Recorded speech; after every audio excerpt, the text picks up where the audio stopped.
자, 이 수상한 세계적 경제 금융 퍼펙트 스톰 위기 상황에서 한국에 불황 없는 50억 이상 초고가 아파트. 오늘도 보면 한국의 주식 시장이 오르고 있어요.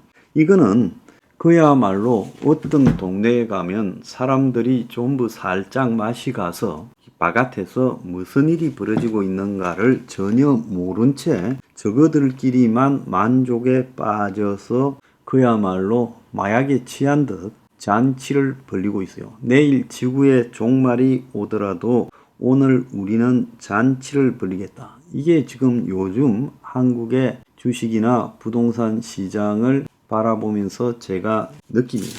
지금 정부는요, 중국발 위기에 대해서 범부처 대응, 또 최근에 DSR 부채가 늘어나는 부분에 대해서 전부 범부처적 대응, 또 최근에 각종 금융사 등에서 발생하고 있는 횡령에 대해서 부동산 PF 돈이 있나 전수조사 난리가 나고 있는데, 이제 이런 것들은 평상시에 기본으로 해야 되는 거고, 퍼펙트 스톰이라는 조지 클루니 나오는 영화에 보면 퍼펙트 스톰이 올 때 기본 항해하던 매뉴얼대로 가는 거는 아무 의미가 없이 파도를 타고 넘어야 되는 비상한 조치가 있어야 되는데, 그런 것들은 한국이 문제가 될 때까지 없을 거라고 보고 있습니다. 자, 주말에 책 서평 중에서 한 언론에요, 나의 이상하고 평범한 부동산 가족이라고 해가지고 이 책 소개가 있었어요. 여기서 나온 것은 한 다큐 영화 버블 패밀리, 그러니까 1880년대 이후 IMF를 겪으면서 한 가족의 자상에 대해서 카메라를 들이밀었던 작품인데, 자, 이 영화를 제작했던 감독이요, 부동산 가족이라는 책을 펴냈어요. 그 책에 보면 부동산에 누구 무엇보다 집착하면서 살아온 자기 가족이 한때는 경제적으로 중산층보다 더 풍족한 중상류층 수준으로 남부럽지 않게 신축 아파트 단지로 이주해서 살았는데, IMF 외환위기로 한 가정이 송두리째 무너지면서 아버지 부동산 사업이 풀리지 않고 무리한 투기로 빚을 떠안고 평생 살게 될 줄 알았던 아파트를 내놓고 가정의 부부 사이도 나빠지는 큰 혼란이 겪었는데, 그럼에도 불구하고 그 부모는 평생 이 부동산에 대한 집착을 버리지 못했다라는 그런 내용이 있습니다. 자, 지금 한국 사람들이 딱 그런 상황에 빠져 있어요. 자, 세계적으로 저 난리가 나 있는데, 한국에는 얼마 전에 에코포럼 2차 전지 소동, 거기에 또 얼마 전에는 초전도체라고 하면서 불나 방식 투자를 하고 있죠. 자, 지금 전기 자동차 시장이 10%를 못 넘기고 멈춰 있다는 거예요. 그 전기 자동차 시장도 저는 한계가 왔다고 보고 있습니다. 그럼 전기 자동차가 한계가 왔는데 2차 전지가 무엇 때문에 뜨겠어요? 세계차가 다 전기 자동차로 갈 수가 없는 거예요. 그건 일부분을 차지할 뿐인 겁니다. 참 어리석지요. 한국의 초전도체 무슨 망상을 하고 있습니까? 자, 오늘 동아일보 일면 탑 기사가요, 빚내서 주식 투자 20조, G2발 금융 불안 속 이 한국의 주식이 가열되고 있다. 작년 16조에서 4조 급증, 연중 최대, 미국의 긴축, 중국의 부동산 위기, 이중 악재가 지금 쌓이고 있고, 한국의 가계부채 관리 골든타임을 상실해 가고 있는데, 그래서 미국의 긴축 장기화 고금리, 그리고 중국의 부동산 금융 위기가 국내 금융시장을 때리고 있는데, 이 와중에서 B2 영끌이 지금 극성을 부리고 있고, 이대로 가게 되면 넉 달간 6조가 불어난 가계부채, 주택담보대출 가계부채, 그리고 1년 사이에 4조가 늘어난 그 주식 B2, 이런 것들이 한국에 이제 관리가 부족한 상황으로 가버릴 거다라고 보입니다. 그래서 일반 국민들이 전부 투기꾼이 돼가고 있어요. 그래서 한 교수는 글로벌 경제의 불확실성이 높은 상황에서 무리한 B2를 방치하면 손실이 투자자 개인에 그치지 않고 국내 경제 전반으로 가게 될 거다. 그래서 미국, 중국의 리스크 그리고 고금리 등에도 불구하고 연끌 비투 형렬이 가계빚 위기에 내관이 되고 있다. 2차 전지 등 테마주 투자 과열, 은행권 가계대출 잔액 사상 최대치, 주가 급락되는 경제 전반에 타격을 입힐 것이다. 중국발 경제 악재에 한국의 내년에 지금 경제도 뻔하다는 거. 중국의 40년 호황이 끝이 나고 그야말로 중국이 역사상 가장 급격하게 성장해 오다가 가장 급격하게 추락할 거다. 이런 말을 하고 있는 마당에 한국 사람들은 다 꿈속에서 사는 것 같아요. 실제 한국의 경제가 지금 12년째 그야말로 소비 투자 위축에 정책이 고장이 나서 헤매고 있고 2012년부터 경제가 지금 크게 고장이 났다. 그래서 실제로 잠재 GDP에 비해서 실질 GDP가 계속 못 미치고 있다. 이렇게 오랫동안 장기간 실제 GDP가 잠재 GDP보다 떨어졌던 적은 세계 주요 경제 국가 중에 한국이 유일하다. 이렇게 경제 회복력이 상실된 이유가 2010년대 들어서 가계 부채가 소득보다 훨씬 크게 늘고 그래서 빚을 갚느라 민간 소비가 위축됐는데 가계부채가 왜 늘었을까요? 소득이 증가했는데 부동산 투기하고 주식 투기한다고 가계부채가 늘었죠. 자, 민간 소비가 위축이 되니까 기업들의 설비 투자도 뚝 떨어졌죠. 그래서 성장 엔진을 다시 돌리려면 매경에 나왔던 이야기예요. 미국의 양적 완화나 일본의 아베노믹스처럼 뚝심을 가지고 뭔가를 해결해서 밀어붙여야 되는데 한국의 소비 투자를 확대하기 위해서는 부동산이 안정되고 부채가 축소돼야 된다는 게 결론이에요. 노사도 개혁돼야 된다.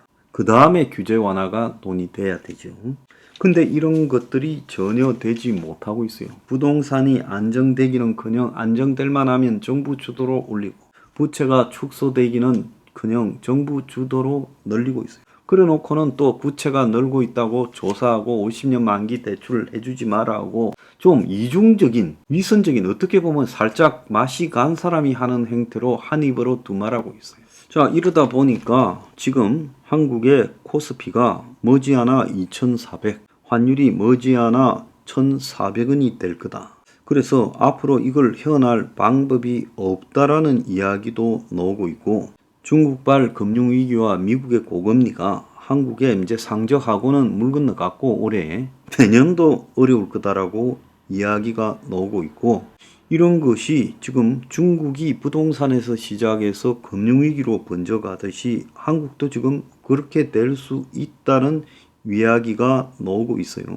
그래서 지금 건설사들이 지금 시시하지만은 악성 미분양의 PF 유동성 위기에 줄도산이 진행되고 있어요. 지금도 계속 망해가고 있어. 올해 건설사 폐업 총 2221건, 종합건설사 335건, 부도 건설업체도 증가, 지방 미분양과 PF 경색 부담, 3분기가 고비라는 말, 건설사 등이 그야말로 이제 건물을 지을 수 있는 능력이 고갈되고 있다. 그래서 우리도 지금 언제 터질지 모르는 부동산 리스크, PF 리스크를 안고 가고 있다. 중국 탓을 할 게 아니다. 지금 미국과 중국에서 나타나는 이 퍼펙트 스톰이 한국의 위태위태한 부동산 PF 시장에다가 데미지를 급속히 줄 수 있다. 직접적으로 얽힌 것은 아니지만 중국의 위기가 세계 금융에 흔들고 금융을 뒤흔들고 자본을 이동시키고 금리를 폭등시키면 결국 그것이고 한국 경제의 환율을 올리고 그리고 한국 경제의 유동성 위기를 가져오면서 데미지를 줄 거다. 즉 부동산 PF 리스크가 현재 새마을금고 저축은행 이금융권으로 심각한데 이게 이제 세계 금융 위기가 심화되면 한국도 금방 터질 거라는 거예요. 금융권의 부동산 PF 대출 잔액이 지속해서 늘어나고 사업장 곳곳에서 부실 문제가 터지고 이제 막판이라고 횡령 등도 터지고 있어요. 그래서 언제 총체적으로 붕괴돼도 이상하지 않다는 거예요. 부동산이 회복되고 있니, 미분양이 해결되고 있니 하는 것도 서울 수도권 일부에 해당되는 거고 전혀 그렇지 않고, 한 신용평가사의 보고서에 따르면 정권저축은행 캐피탈의 부동산 PF 브릿지 론이요 굉장히 심각하다. 그래서 이게 위기가 하나 진행되면 이것은 견디지 못하고 터져버릴 거다라고 이야기가 나오고 있어요. 자, 저축은행이 지금 영업을 하면 할수록 고스란히 적자가 나고 있다고 합니다. 자금 조달 비용이 높아서 지금 은행계 저축은행이 상반기에요 전부 적자가 나고 있어요. 그래서 한마디로 금융이 지금 버티지 못할 상황이다. 요즘 제일 앞단에 있는 대부업체들이 장사 접어버렸죠. 요즘 대부업체들 다 사라졌잖아요.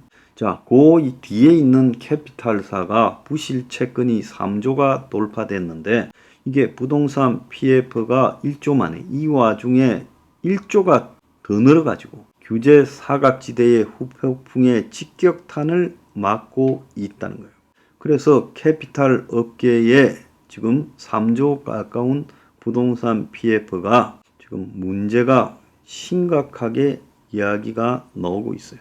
자, 저축은행 같은 경우에도 부동산 PF가 10조가 넘는데, 자, 저축은행은 횡령이 없느냐? 작년에 저축은행이 횡령이 3건이나 있었는데 부동산 PF에서 지금 당국이 난리가 나가 저축은행 PF를 챙기고 있지만 저축은행의 평소 영업 행태를 보면 지금 이게 제대로 될 건가 의문이에요. 자, 새마을금고가 얼마 전에 조용한 합병을 했지요.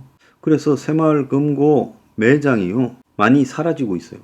그런데 1억 미만의 예금 대출자에게는 사라졌다고 공지도 안 해주고 있다는 겁니다. 자, 31개의 새마을금고가 위험하다. 그래서 특별 관리에 들어갔는데 18곳이 서울과 인천에 집중되어 있다는 거예요.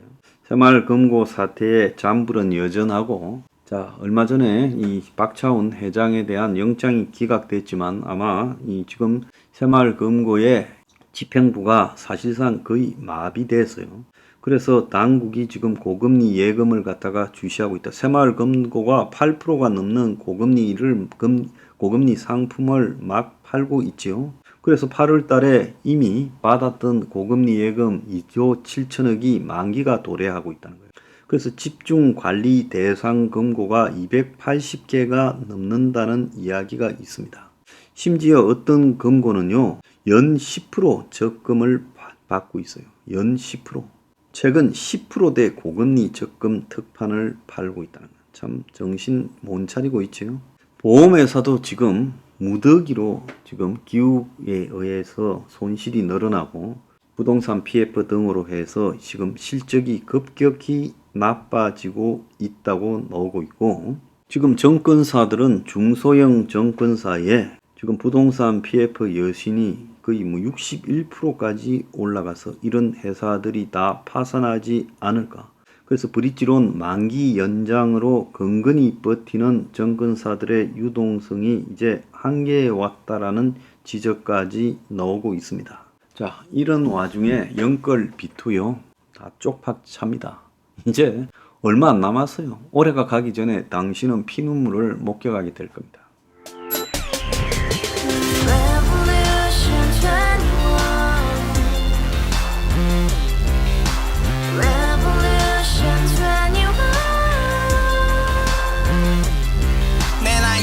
월세 30 코인빚만 300 서울에 온 지 벌써 10년 아둥바둥 버텼지만 여전히 난 반지 하에 제왕 곰팡이 연문제약 내비랑 깡통망통 완전히 폭망 고시원 창문만큼 작아진 내 꿈 연애 결혼 내 집 모든 게 헛꿈 1년 전 떠난 여친 울며 말했지 같이 살자 평생 가본 게 꼭꼭꼭하지 가바후스 700 나도 소유주 가바후스 700 나의 소유주 택시기사 우라부지 마트캐셔 울어문니 우리 집안 다 털어봤자 후줄 그래 개선민 내 미래 거기서 팍 끝난 거지 터지 빡더 이상 노력 따윈 개물이 스펙 찾아서 말리 비오는 날 알바 잘려 맨날 학원 날 개쳐 발려 밤비 내리는 양화대교 홀로 걷고 있을 때 현수막에 아로 새겨진 평당 700짜리 아파트 다같이 소리 질러 혁명 21 Revolution 21 가바후스 700 나도 소유주 Revolution 21 가바후스 700 나의 소주 You and I, we live together in the house. Brand new day, and your dream had just begun. yeah. Revolution 21, only open happiness. 너의 곁에 내가 영원히 yeah. 지금까지 정치인들 입만 열면 찝찝찝 개소리 멍멍멍 쳤다 하면 뻥 잘난 부모 만나 잘난 학교 나오면 뭐 하나 우동살이 꽉 찬 대가리 깡통 소리 텅텅 저 푸른 초원위에 그림 같은 집을 짓고 평상 4,000